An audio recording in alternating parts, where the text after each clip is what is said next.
যদি তুমি জীবনে বরকত পেতে চাও, সম্মান পেতে চাও, হৃদয়ের প্রশান্তি পেতে চাও, জেনা ব্যভিচার যেটা প্রেম দিয়ে শুরু হয়, জেনা ব্যভিচার যেটা প্রেম দিয়ে শুরু হয়, নজরকে হেফাজত না করার কারণে, চক্ষুকে নিম্নগামী না করার কারণে, চোখ দিয়ে যেটা শুরু হয় এটা তোমার শান্তি নষ্ট করবে, এটা তোমার রিজিক নষ্ট করবে, এটা তোমার এই শিথিলতা, হৃদয়ের সুকুন, প্রশান্তি, নীরবতা, এটাকে বলে কি স্থায়িত্বটা নষ্ট করবে, স্থিরতা নষ্ট করবে।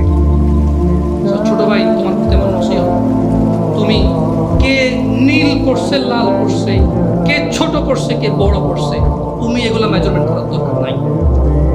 তুমি নিচে নজর রাখো, হাঁটো।